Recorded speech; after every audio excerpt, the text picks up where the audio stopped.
Welcome to the podcast We Are Made for More with Meghan Alexander. In this podcast, we'll strive to inspire people around the world to become the best version of themselves by featuring guests with experiences and mindsets that demonstrate that we are all made for more. Who says you can't wear many hats and excel in all of them? Just ask Scott Posner, a financial advisor, regional leader, licensed Marine captain, private pilot, scuba diver, expert skier, marathon runner, long-distance cyclist, self-proclaimed volunteer addict, and a dedicated husband and father. Discover his inspirational journey, driven by passion, stepping out of his comfort zone, and creating a legacy.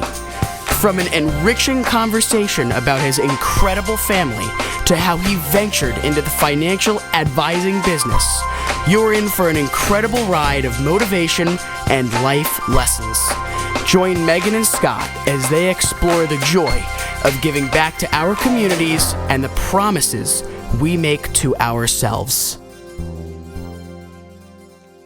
Hello, and welcome to We Are Made for More. I'm your host, Meghan Alexander, and this is my podcast. And tonight, I have a new guest with me, and it is Scott Posner, a dear friend from St. James, New York, and we're going to get right into it. Hi, Scotty. Hello, Meghan. Am I allowed to call you Scotty? You can call me whatever you want. Just don't call you late for dinner. I hate that joke. I don't know where that came from. These are just like the life things that happen when you're recording and you don't know what's going to come out. But thanks so much for joining me. On what we'll call the Jump the Shark episode. I don't think so. It's funny. My kids have told me that as I've started these podcasts that I'm too serious as I get started. And I'm doing it again now. They're like, Mom, you got to loosen up. Just have a good time. Just, get it going. But this is what it is. We're going to have some fun. You ready? I'm ready. Okay. So for our listeners out there, I'm going to tell them a little bit about you, Scott. And we've known each other for 20 years, but not everybody else here knows who you are. So let me share a little bit about Scott Posner. So Scott is married. Let's start with that fun fact. Actually, Debbie is here in the recording studio with us. So welcome, Debbie, as well. And he's a father to two amazing young ladies, Rebecca and Juliana. And let's see. He's got a plethora of facts. We're going to touch on these throughout the night, but some of the things I want to share to highlight to get us going is he's an Edward Jones financial advisor. That's the right word. We'll talk a little bit more about each of these things, but he's got a lot of really cool things about himself. Like he's scuba certified. He's a private pilot. He has a motorcycle license. He's licensed Marine captain. And listen, I'm not going to go through all of the facts right now because I think that's what's going to unfold as we talk tonight. But the amount of volunteer activities that Scott does is quite remarkable. And it's really amazing, all of the different hats that he wears in life. And like I said, I've known you 20 years, but as I think about the people that I want to bring on and talk to, it's people that have inspired me and certainly have inspired a ton of other people. And you certainly came to mind right away. So that's why you're here tonight. Why, thank you. But why do you think this is a Jump the Shark episode? Well, I saw your other three guests, and they were phenomenally interesting, and now there's me. And, let's face it, out of everyone in my life, I'm the least interesting. Yeah, I don't agree with that. You know my sisters. I do. One of them started an incredibly successful preschool in Brooklyn on her own that's been up and running for 10 years. Mm-hmm. The other one started a company, Brooklyn Piggies, that made it on Oprah's Best Gift Ideas within 2 years. The other one is a singer traveling all over Europe, made the Blues Hall of Fame immediately, and then there's me. Yeah, wow. It is amazing as you talk like that because you have a family of incredible superstars. And maybe some of them will be guests on the show. We'll have to see how this plays out as we go. But you're right. You've got a really talented family. And that's something that's always inspired me is I'm like, who is this Posner family? They're not afraid to just jump in and try new things in life. All of you guys. I mean, listen to the things that you just said. I mean, Missy is one of them that owns Brooklyn Piggies. And every time I've talked to her, she's creating something new, whether she's designing handbags or... Right? Serial entrepreneur, to say the least. So anyway, Scott, Would love to talk a little bit about, let's even start there. What do you think it is about your family that makes everyone so, like, I guess, eager or to get out there in life and explore and do it all? It starts with our mom. So my mom, Fran, who's her own force of nature, the most incredibly kind, sweet, generous person.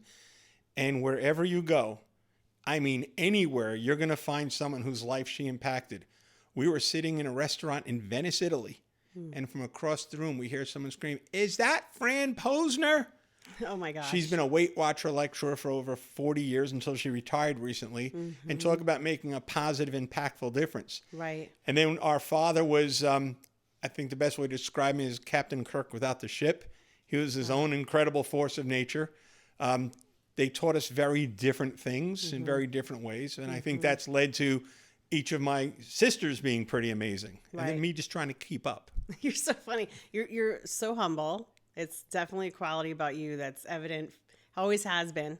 I mean, I'm going to just tell everybody out there, Scott's the kind of person that will ride a 50-mile bike ride, and he'll do circles around everybody. He'll be able to go up ahead, come back, make sure everybody's doing well, and then make everyone else feel like a superstar.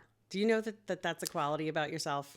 No, but I do know that I have an assignment on the rides. Yeah. If you remember, I was what they would call the bone, because there was a certain rider that had too much energy, and my job was to sprint out ahead and make this certain rider chase us, because it was like a dog chasing a bone to expend their energy because they had so much. And Meghan, you were that dog that we were trying to tire out, because talk about someone being special. We had these amazing group rides, and we had so much fun. And it just, besides the exercise, more than anything, it was the social aspect.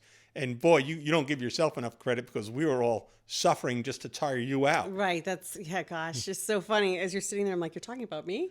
Back in the day, I'll share with everybody that we used to be, I guess we formed our own bike club, our own Peloton, if you will. It was my husband and your wife, and we had, I guess, at least 4 other people. There were like 8 of us that would do it at times. But we started by all getting a road bike because you encouraged us to do it. I remember being afraid to ride with the clips. Oh, not called clips. Clipless pedals. Okay. I don't know why it's clipless, because you clip in, but You clip in. But you encouraged me to get my first road bike, and then that led to me getting my husband a road bike. Next thing you know, we're biking on every Sunday. Do you remember that? I remember those days so fondly. Yeah, it has been a while. It's probably been 10 years already, I want to say. If you Well, can it's believe like it. riding a bike. It's like riding a bike. But I remember we started out with maybe 10-mile rides. Mm-hmm. And then you're like, oh, let's do 20. We could do 20 miles. And I'm like, 20 miles. I mean, back then it was new for me. So we did 25. Next thing you know, Scott is getting us to ride 50-mile bike rides. And that was new for us. But you just have a way of encouraging everybody. I don't know if you know you do that. Oh, thanks. I was just having fun. You're just having fun. But let's extend that a little bit. Let's talk, since we're in cycling, let's talk about Sure. cycling. Scott, my biggest ride was 60 miles. I know that yours is significantly more than that. Share with everybody. What's your longest ride? So my longest ride is 565 miles. It was supposed to be 545 miles over 7 days, but it was an extra 20 miles because we were taking detours to get ice cream. And for anyone that has any interest in bicycling and making a difference at the same time, I would highly recommend looking into many different rides, but one that I did was Empire State Ride. Yeah. And it's empirestateride.com. It's a 7-day ride from Staten Island to Niagara Falls to raise money for cancer research for the Roswell Institute. And each dollar we raised is exponentially matched by grant work. And what's incredible is seeing the difference you're making along the route. Each night we have different guests come speaking with us. But can I tell you my most inspirational Please. story? Yeah, I'd love to hear it. So the first year I decided to do it, my family was incredibly supportive, but thought I was out of my mind for doing it. Absolutely. I mean, does sound crazy. And we did the ride, and I did it with my brother-in-law, Key, and my cousin, David, who had introduced us to the ride. And we did it. My family met us along the way, and it was incredibly exciting. And they got to see the dinners, and we go up to Niagara Falls, and I we're standing by the falls the next morning, and my wife's with me, and she said, I think I want to do this next year. Wow. Yeah. And this is someone who rode with us a little bit. So sure enough, the very next year, Debbie did the ride. Did the entire ride. Yes. All 545 miles. Yes. And I mean, not only did the ride, but did it rather well, raising over $10,000 herself in that 1 year. Our team, which is Tour de Ted, and named after our company's founder who passed from cancer. Wow. We've been very privileged to raise close to $100,000 in the 5 years we've been doing it. That's remarkable. It really is something to be proud of. So Debbie is in the room with us, and I wish I could interview her. I don't have a mic on Debbie, but could you help us, remember why did Debbie want to do the ride? Well, I'll tell you why. Debbie was my inspiration for doing the ride. Debbie was diagnosed with cancer and came through it like a champion. And besides coming through this horrible disease, has made a difference in so many other people's lives. And that's really something that's so important to me. And I directly attribute that to my mother, who couldn't keep track of all the uniforms she had to wear because she was volunteering for Boy Scouts, Cub Scouts, Girl Scouts, all at the same time, then going to cancer care meetings. And I just really admired that type of person who wants to make a difference. So Debbie came through her battle amazingly well, and then decided she's going to make a difference. And that led to her taking this on. And talk about a great example she's been for our kids in doing all this. Absolutely. It's a great story. And how many times have you done the ride now? 5. 5 times. Wow, Yes. I didn't realize it was that much. And every time you've done it, haven't you brought in other family members? And Yeah, the year that Debbie did it with us, we had the largest group. Okay. I think there were 12 of us. Wow. 2 of my 3 sisters, and we had some cousins doing it. And that was an incredible year. Yeah, I remember. And you do a great job of posting it on social media and getting people to get excited about it. And like you said, donate for an incredible cause while you're doing this remarkable thing. So I love that story. I'm so glad we shared it. I've thought about doing it with you in the past. I don't know if I could handle it these days. As we get older, it gets harder, but you guys are certainly an inspiration on that. So just to kind of stay a little bit close to the fitness part of it, you've also done some marathons, right? How many marathons have you been part of? I've done 2 full and about 12 halves. I think I remember seeing you on a few of those. I did 1 half with you. Okay. That was years ago too. But again, Scott, I did it because of you. As we sit here and talk about this, you're reminding me all of these things I've done in kind of the fitness world in that way. You and your family have inspired me to do it. So thank you for that. My pleasure. In fact, your sister Sari ran the last, I think, 3 miles with me of the half marathon, and we were chatting the whole time. So that was awesome too. But I wanted to. Let's just continue on this track. Skiing. You didn't even write that on your list of things that you do, but you're kind of a ski addict, aren't you? We love skiing, don't we? Yeah. Well, not me. You love skiing. And I love it because we get to spend time. My favorite part of skiing is being in the gondola or on the chairlift with my wife and daughters and singing. Really? That's like my favorite part of skiing. I think, wasn't it you that, did you make up a song with my kids on a Yes. chairlift? I wasn't there for that, but I think I remember hearing you did that. Because I needed singing. When I started skiing, I was petrified. I don't like heights. Okay. So singing was the only way. When Sari and I, my sister, started skiing, we'd actually sing to calm ourselves down. Right. Going up the chairlift. Yeah, I love it. I love it. But anyway, so I think if anyone's listening out there, and I hope people are, that is the goal of this. But you kind of get the gist of who Scott is. You're kind of an extremist in some ways. I don't know if you realize that, but I'm going to tell you, from marathons to 540-mile plus bike rides. You don't just ski. You ski fast, and you love really good gear. Yes. Yes. Right? Of course. Why? What? Yeah. Tell us about that. How do you get the best gear? Why is that important? It's all in the research. To me, that's part of the fun, is getting, when you have a passion for something, you want to get to know all about it. Whether it's bicycling, planes, boats, skiing, you like to be informed. And let's face it, everything changes all the time. Right. And that's part of a desire to always want to learn and keep up with things. Isn't that great? You have the opportunity to constantly engage in something you really enjoy and learn new things. Absolutely. Totally agree. In fact, I'm now thinking too, I've also been with you when you've been water skiing. That's another thing I've seen you do. And I water skied with you and everyone in this room, my husband, Debbie. And that was a blast. But I'm hearing even a theme, and I tend to do this with everyone I talk to. Like the conversation just comes out and then the theme hits me. And I think you're a presence that encourages other people to step out of their comfort zone and try something new. Because I probably never would have gotten on those water skis if it weren't for you either.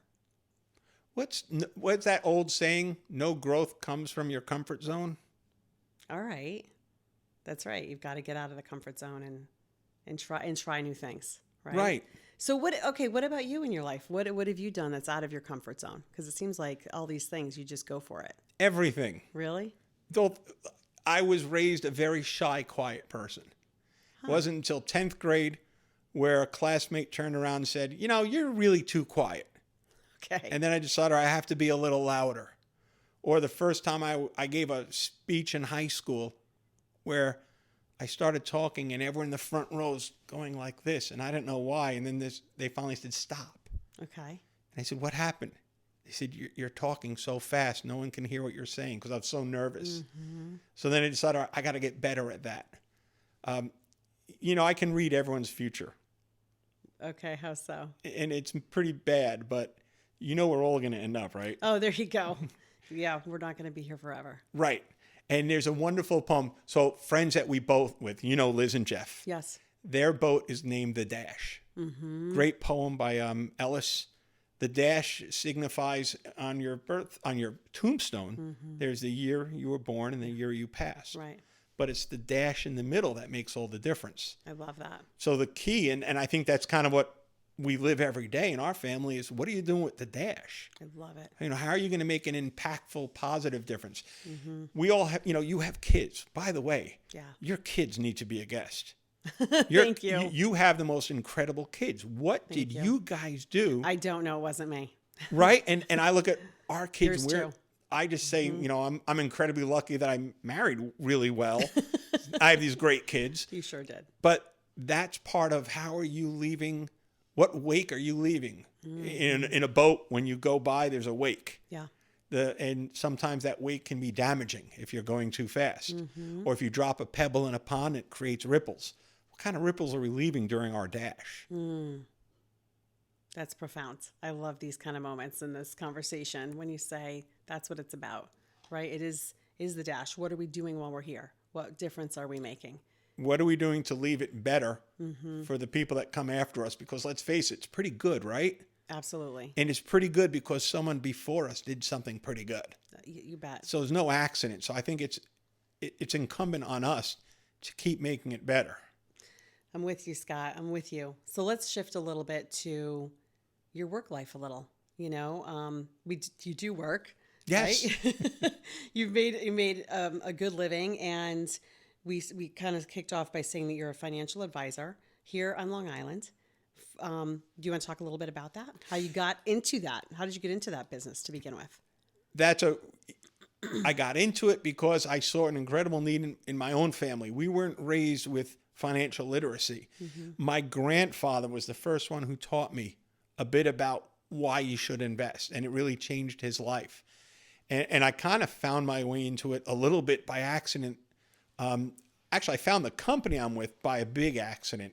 Probably one of the luckiest things that ever happened, because we share the same ideals. It's all about partnering for positive impacts, not just with our clients, but with our communities. Okay. So our company is the national presenting sponsor for the Alzheimer's walks all over the country. We've raised over $38 million because we see Alzheimer's as a terrible disease that afflicts the innocent. It's people who have planned and done so well for their lives, and then all of a sudden they wake up one day and their lives get stolen away. And it's not just affecting them, it's affecting their families. And I'm so proud to be with a company that decided to pick up the mantle of, we want to make a difference in this, and we're committed to do this year after year. Absolutely. Could you say the name of the company? Edward Jones Investments. Yeah, that's fantastic. And you're based in? I'm in St. James. Okay. You're in St. Just James. started there in 1998. Yeah, just a couple of years ago. Just a couple of years ago. Right, exactly. But could you share a little bit about what your position is there and what exactly? Sure, I'm a financial advisor, and really what we do is we help people identify what's really most important to them and work together to help them meet their long-term goals.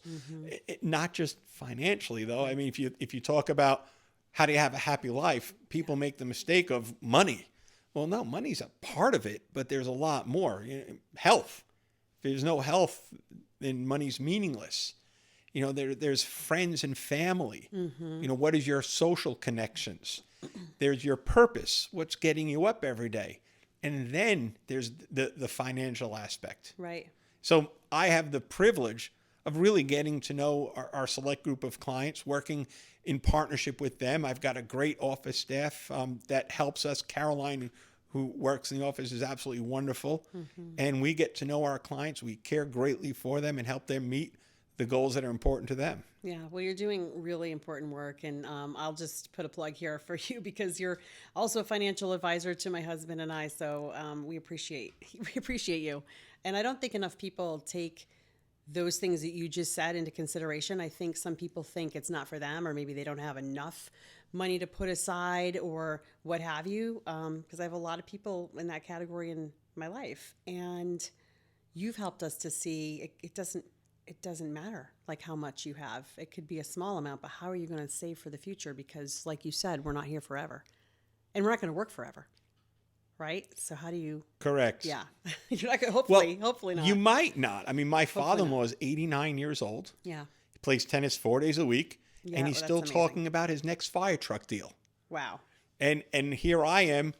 My whole life is predicated on about helping people prepare for and live into retirement and Yes. what they're going to do with their assets later on. And people ask me, when am I going to retire? I'm like, I don't want to. Yeah. I love what I do. Why would I stop retiring? That's fabulous. We just renovated our office. Talk about commitment. I doubled down on our. Actually, my wife now owns the building that I work in, and we just renovated the downstairs. So I'm committed for a long time. You're committed for a while.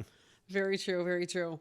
But anyway, so I feel like that's obviously a huge component in your life. But as you said before, that bleeds into the volunteer work that you do, and you do a lot of it. So, I have a list in front of me for those of you that aren't watching, but we have a list. I'd love to have you just kind of share some of these things, from a Rotary board member, Chamber of Commerce, Person of the Decade, you self-proclaimed volunteer addict. You've been named the Suffolk County of Long Island Volunteer of the Year. And there's one really significant one that I want to mention as well, a founder and president of the Deepwells Farm Historical Society. I know I've just named a lot, but the reason I'm kind of throwing them out there at once is I used the word before, plethora. How do you like that, Billy? I'm trying to use some bigger words. Seriously, that's a lot. How do you find the time for these things, and what is the enjoyment factor for you? It's too much, isn't it? No, I guess it's never enough in your book. When I got the Volunteer of the Year for Suffolk County, I think it was my wife who said, "Oh, there's something to be proud of. You did the most for nothing out of everyone in Suffolk County." Like that is what that award is. That is something to be proud of. It's picture kids' sandbox, right? We all have a sandbox that we live and play in. Mm-hmm. And I guess I always wanted to make an impact on our sandbox. Mm-hmm. So Deepwells came about when my kids were little. And we saw this historic house. It's owned by Suffolk County, and we weren't getting enough use out of it, and the county couldn't really support it financially. So they were kind enough to go into partnership with the Deepwells Farm Historical Society that a group of us formed, and allow us to do programs that not only support the house, but are really fun for the community. Mm-hmm. And I got to raise my kids going to concerts and movie nights and fall festivals and playing Simon Says, and they still talk about it to this day. Yes. And now we've evolved into doing this crazy huge haunted house. And it's amazing. I mean, it's amazing, and it's coming up now. Actually, this is the perfect time to promote it. Friday the 13th, and then it's open for 3 weekends, Fridays and Saturdays. And it's very scary. Yes, it is. An incredible group of volunteers that put all this together. It's our main fundraiser that allows us to do all the upkeep, maintenance, and repair on the house. Not only that, we're able to help the county with the general store. That's great. Budgets are strained, as everyone knows, and the general store is having a lighting issue. So we were able to go in and redo all their lighting for them. Yeah. And so how many years have you been doing the haunted house? Oh gosh, that's I It's think been a while now. I think 12 years. Well, Is it 12 years? Maybe even more. The haunted house started by accident, and it just Okay. has been growing each year. That's what I've noticed. We've come a number of years. In fact, I've volunteered a couple of times to be a scary person behind a door with Debbie. And I can attest to how, first of all, how thrilling it is. And it is scary. Like you've got all these different rooms set up, and it's also really transcended to the outdoors. Well, don't forget, we are doing a haunted house in a legitimately haunted house. Okay. It's in multiple books. Ghost of Long Island. It's featured in there, and we have a number of incidents going on. I'm what they call a skeptic. I'm not an outward believer of this, but I hear enough people tell me some crazy I experiences was going that to have ask, gone on. have you had any? Because you've been at that house many times. Have you had any experiences where We've had a lot. you have? So one of my favorites is when the haunted house started to get bigger, we had to have rules. So one of the rules is you have to scare in place. You can't follow people around because it's Right. tight and it's dark. And at the end, we would ask people, what was your favorite part? And a lot of people kept talking about the little bride. Okay. But then they kept talking about how she was just so eerie, the way she floated after us down the hall. And I'm, oh, darn, someone's following people down the hall. Yeah, she just floated around. It was amazing. This little bride was unbelievable. Uh-oh. So at the end of the night, we have a meeting in the big volunteer room, and I'm asking everyone, okay, so who's the little bride? Little bride? Little bride. And yeah. no one's coming forward. Oh, boy. And no, we couldn't find the little bride. A week later, our paranormalist, who will be at the haunted house, Joe Gianquinto, does something, and he says, I'm getting a very strong connection with a little girl in a communion dress. And I said, a communion dress, does that look like a wedding gown? Oh, you knew. So sure enough, it does. We have pictures that were taken that the person who used to still does puts our tents up, zoomed in, and there's a face in the window. Oh, my goodness. Or just 2 years ago, I went to open up the house for the sprinkler maintenance, and they were very upset when I got there. I got there at 8:01. Okay. I was supposed to meet them at 8, and they were really upset. And I said, I'm sorry, I'm a minute late. A minute. Yeah. No, who's the guy inside? The guy, he gave us the dirtiest looks, and he wouldn't open the door for us. And I said, oh, we're decorating for the haunted house. You must have seen one of the figures. Which window? Yeah.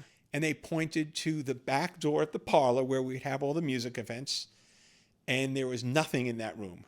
Oh, my goodness. And they said, no, he spread the curtains apart and glared at us. Wow. So they would not go in the house. So I had to go in the basement with them on the phone telling me what I needed to do. They were spooked. They knew something was up. What do you think about all this? I'm a skeptic. Okay. The one thing I'll say, and I'm still a skeptic, but when I'm there late at night, one night in particular, I out loud said, I don't believe in this. You'd have to give me a strong sign. And as I walked out the door, my pickup door slammed shut. Oh, geez. And it's a very heavy door and there's no wind. So I said, oh, that's a good one, but I'm still a skeptic. Right.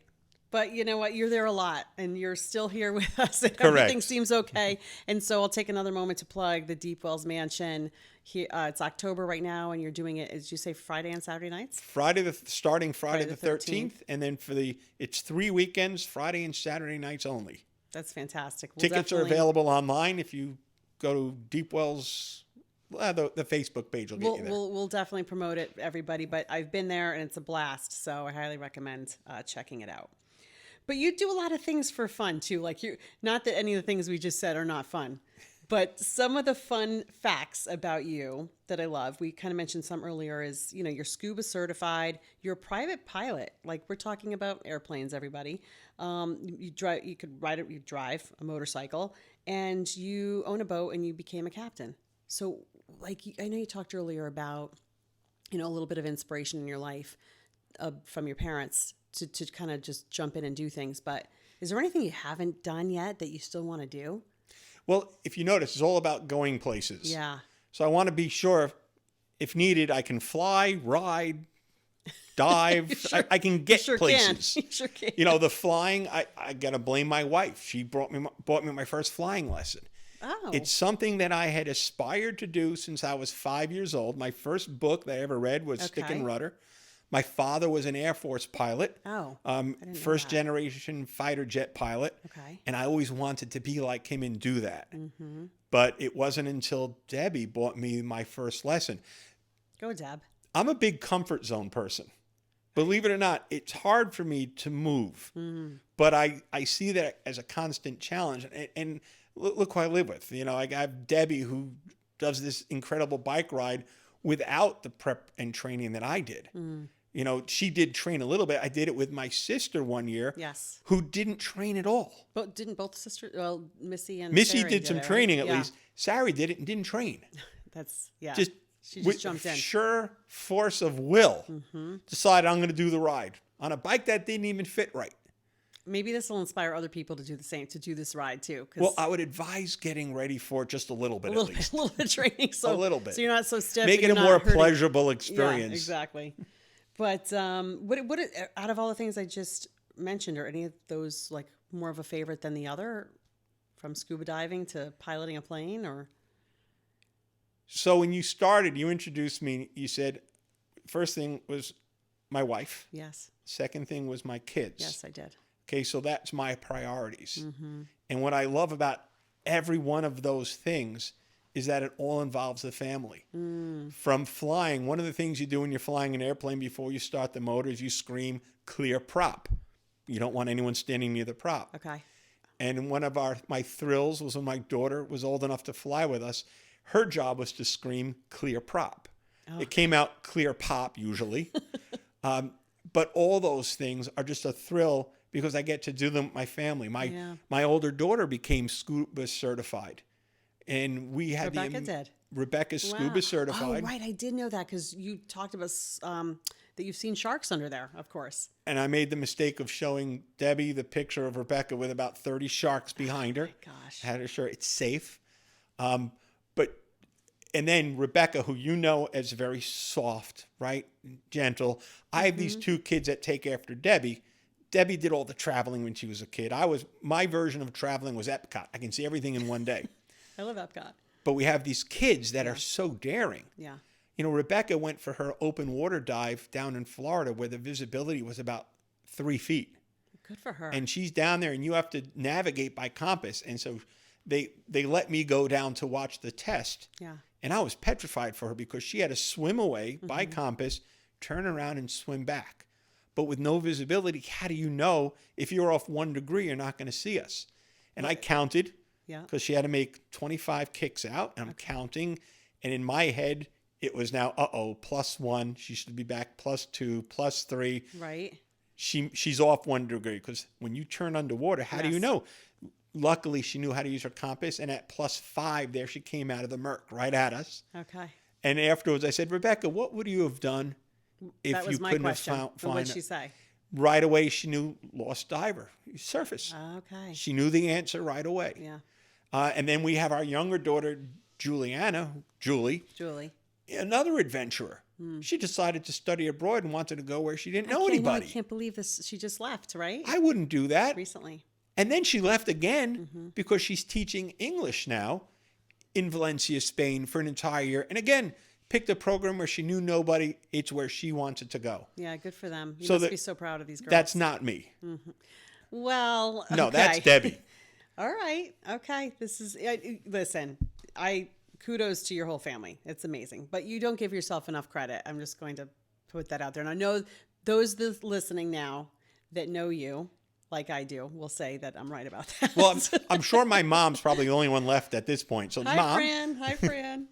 again, you had this amazing podcast for the first 3. You're so funny. And now I'll apologize in advance. No, please don't, because it's just so fun. It really is. I mean, there's other things too, like the amount of travel that you have all done in your family. I mean, how many countries have you been to? Do you keep count?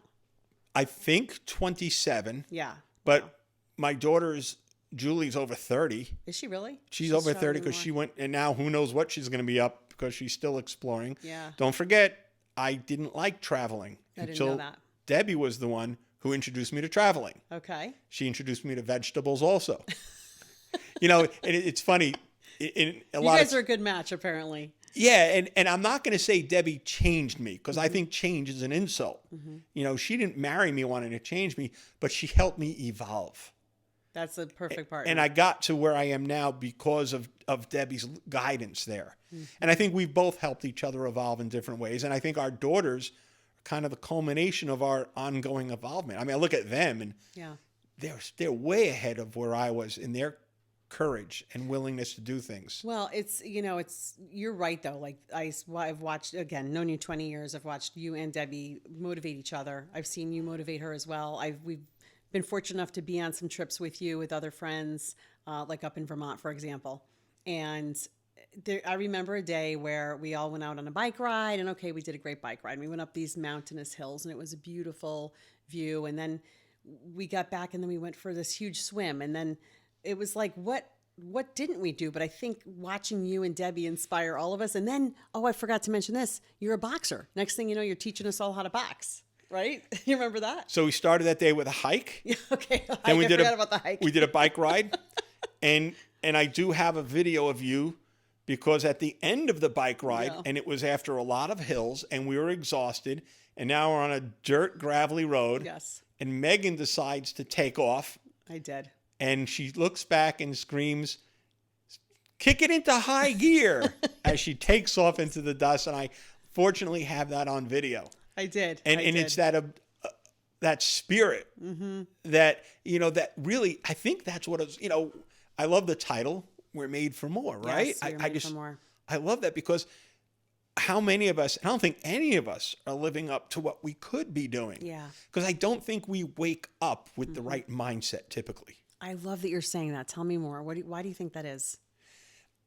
Because we don't realize that this isn't forever. And again, back to that morbid thing. I know everyone's future. Right. I don't know when. Right. But what are you doing each day to make it count and to make a difference? Can you go to bed each night and said, that was an enjoyable day? How many of us live in circumstances that aren't ideal and we're just kind of used to it? Yeah. Whereas, is there something we can do to make it better? I mean, I'm guilty. I need to get in shape. I need to lose weight. Yeah. Hey, I'll be honest. This is my marathon running weight. I mean, You look great. I think you look great, Scott.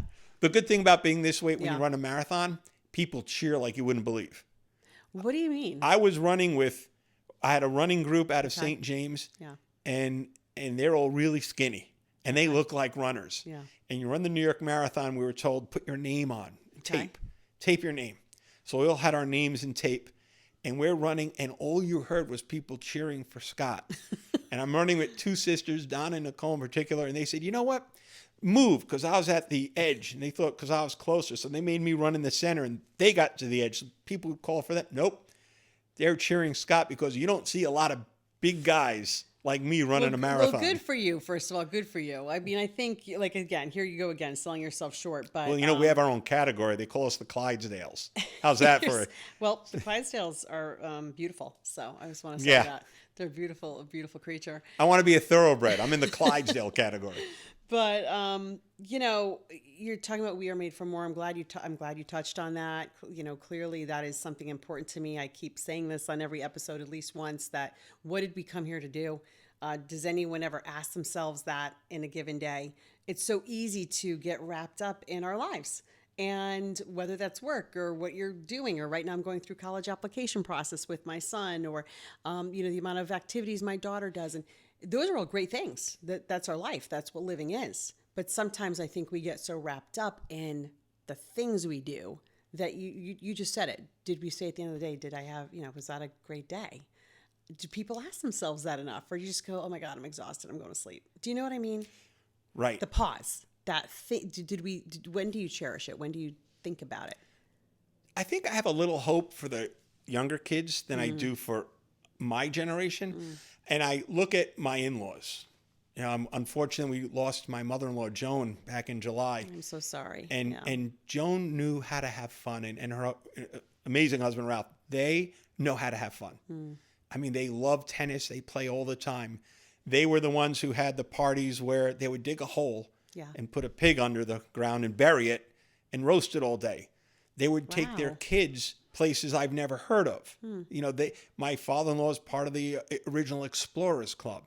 Oh my And they knew how to cherish time and do amazingly adventurous, interesting things, and have a lot of parties. Oh, great. And I almost think that my generation got so tied into, you know, we've got to succeed, we've got to earn more, we've got to advance in life. I agree. That we kind of forgot what's important.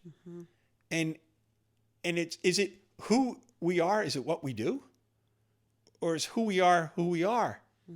And I just wonder, like, is that a failure? There's so many really successful people out there, right? But Yeah. is what they're doing to gain that success making an impact positively? It's a great point. I love that you just asked that. Is who we are, what we do.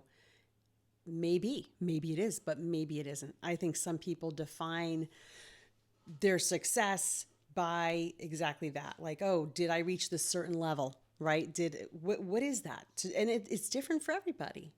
But sometimes who we are is who we are. What about just that? And thinking about that for a minute, and soaking in that we're here for a reason. What if you define yourself by things that can be taken from you? If you define yourself by what you do, you're a surgeon, and God forbid you have an accident that doesn't allow you to perform surgery anymore. Well, then what are you? So I always think it's healthier to define yourself by who you are, not what you do, because that can't be taken from you. Yeah, I agree. I love it. Thank you for pausing and bringing that up.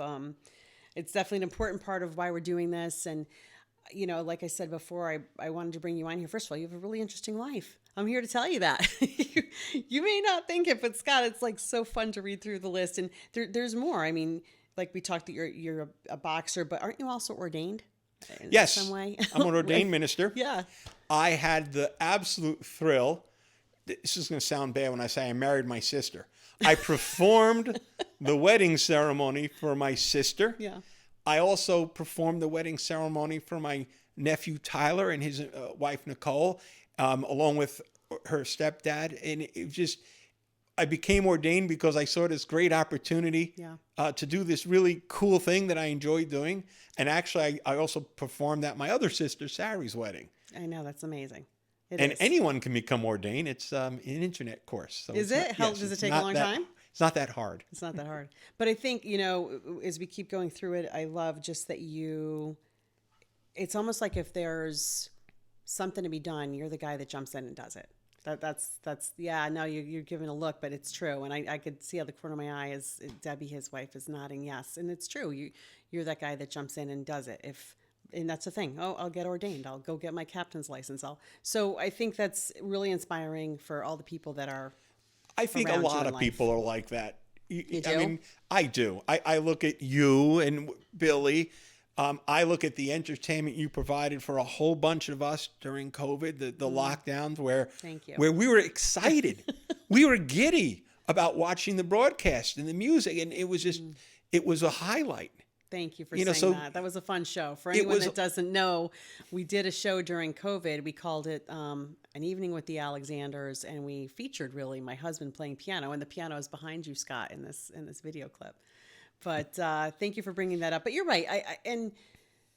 I said on my last episode that everybody has a story. Everybody obviously has a life story, and it's almost like a rhetorical thing to even say that. Like, that's obvious. But that's the point of bringing people here, is to hear about all your different life stories, to hear how do other people navigate? How do other people navigate all the different challenges and still smile every day and come out on top? And you're somebody that does that. So, well, let's face it, we're all going to have obstacles, right? Yeah, we sure are.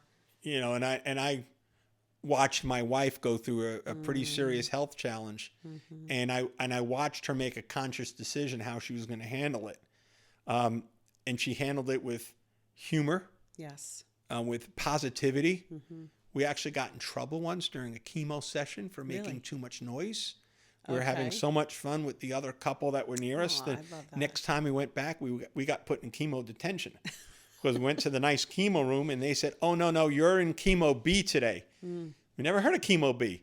Well, chemo A had these comfortable lounge chairs, a beautiful window, snacks and TVs at every station. Yeah. Chemo B was a closet with gauges on the wall with you no windows serious? and no snacks. And we go into chemo bell. Wow, what happened? And then 3 minutes later, the other couple we were having fun with walked in.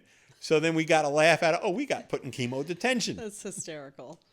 I love that you make light of it. I mean, Debbie is well now, and that's Knock on wood. knock on Debbie's wood, well. of course. But that's the positive part of that story. So thank goodness for that. Well, I mean, a couple more questions. I know we've been talking a while, but I could talk to you all night, to be very honest with you. But if you had to kind of say, what are you most proud of? What is something that stands out to you? My family. Okay. There you go. That's it. Hands down. My family. There you go. Let's go to the next question. I actually don't blame you. And for everyone that's been listening to this whole episode, there's a lot of things to be proud of with your family. Amazing people. So. I've got an incredible wife who puts up with all the crazy stuff I do, who humors me with my nutty ideas. I have inspirational children that I'm so proud of. Yeah. And I think there's definitely an element of luck. My kids are so different from one to the other. Yeah, they are. I'm very lucky that they're both wonderful, but Yep. There's definitely an element of luck. We know that, so I'm really incredibly lucky. Yeah, you are. But you are. Let me pause and say, of course, you are lucky, but clearly you and Debbie are incredible parents that have raised them with, the values and the same inspiration that we've been talking about, and frankly, expectations. Not enough people talk about as parents these days. There are expectations of kids, and the more that I'm going to speak for myself, that I feel I've had high expectations of my own children, and sometimes too tough, but sometimes it's important to be tough. Okay, so if you're too tough, Yeah. then I think everyone should go out and get a whip. Oh, yeah? Because your kids came out amazing. Yeah, But thank you. I agree with you. I had a really tough father. Fortunately, I had a very understanding mother who balanced it. Very loving father. Yes. Who I had a very adversarial relationship with for most of my life. Did And you? what was interesting is we became close when the poop hit the fan. We actually became close the last few years he was alive. Okay. And I remember my father, we were actually working together in an office one day, and he walked in, stood at the door. He said, "Don't worry." And I said, "What?" And at this point, we were talking multiple times a day on the phone. We were working with each other all day. We really became friends. Now, I didn't agree with his lifestyle. He didn't understand mine. But he stood at the door and he said, "Don't worry." And "What?" "Don't worry, you're fine." Okay. I said, "What?" And it said it a third time. "I just want you to know, don't worry. It's okay." I said, "What's okay?" And he said, "You're nothing like me." Oh, Scott. And I thought that was the most impactful statement. And it just shows his understanding. And he finally came to understand that not only is it okay that we're different, Yeah. but he had this vision of how my life was going to be. And he had shared his regrets. He was the typical workaholic, absentee father who would come home and it would be a giant storm when he was there. And he knew that I was on a different path, and he didn't understand that a lot. And again, this happened before I even had kids. He just saw that I was different, and he wanted to tell me at that point, "You're going to be fine. Wow. My regrets aren't going to be your regrets." And that meant a lot. That was an incredibly inspirational moment. I bet. I'm just soaking it in myself. I think that's so powerful. Did you have a response to that, or was none needed? I had a very well put together response, and I can quote it right now. That was it. I was shocked. Shock. Yeah. And it took me a while to even fully understand the depth. He was a really brilliant man. Yeah. I've heard a lot about him. I obviously never got to meet him, but I have heard that. He could say a volume in a sentence. And that was the example. I've analyzed that statement over the years, and each time I look at it, there's actually a deeper meaning. And I had the privilege of, when I was talking to him over the years, after that, Yeah. I'd bring up that statement a number of times, and we'd dig into it more. And yeah, it had a lot of meaning. Right. Well, that's incredible that you were able to have that moment with him, and to have even the everlasting moments, like you just said, of the years that have gone by, that you've thought even deeper about it Because some people don't even get that moment with somebody they've had a challenging relationship with. And you know what? There's a lot I can see in my childhood that I didn't like with the relationship with my father. Yeah. I don't dwell on that. I use that as, okay, I want to do things differently. And I got his blessing. And then I have my mom, Yes. who is the absolute perfect example of how you want to live your life. Yeah. My mom was not only warm, you know, Franny, Oh my gosh, everyone she's loves amazing. Franny, Yeah. but she had expectations of us. You know, she was our disciplinarian as well. And I do know that that's where there's a lot of challenge today. Yeah. You know, disciplining almost has a bad connotation a lot, but I True. really think it's important to have expectations, especially of our kids. Absolutely. I see my daughter, who's a teacher now, and she tells me the story of what goes on in the classrooms. And it's sad sometimes that you can tell these kids have no discipline or direction at home. You know, they show up with Cheetos for lunch. Right. That's so tough. It's so tough. I know there's a lot of difficulties out there in the world. And if you remember when we were kids, you did not want to have a bad report going home Right. from the teacher. Of course. Now the teachers I talk to, it's totally different. Really? Why is that? When they send a bad report home, it's the teacher who gets in trouble. Oh, gee. It's not the kid. There's going to be a call to the principal. Yeah. There's going to have to be reckoning. How could you say that about my child? Right. It's a very different relationship. Times have totally changed since when we were in school. Times have changed. Yeah, they have. I some of the things about the times are great, but some things like that you're describing really aren't. And I think there's something to be said about having values and expectations of people because it helps you rise to them. Everything, two-edged sword, Yeah. right? The internet age of information, wonderful. Can get more information quicker than ever before. Can also get more disinformation quicker than ever before. That's right. Dr.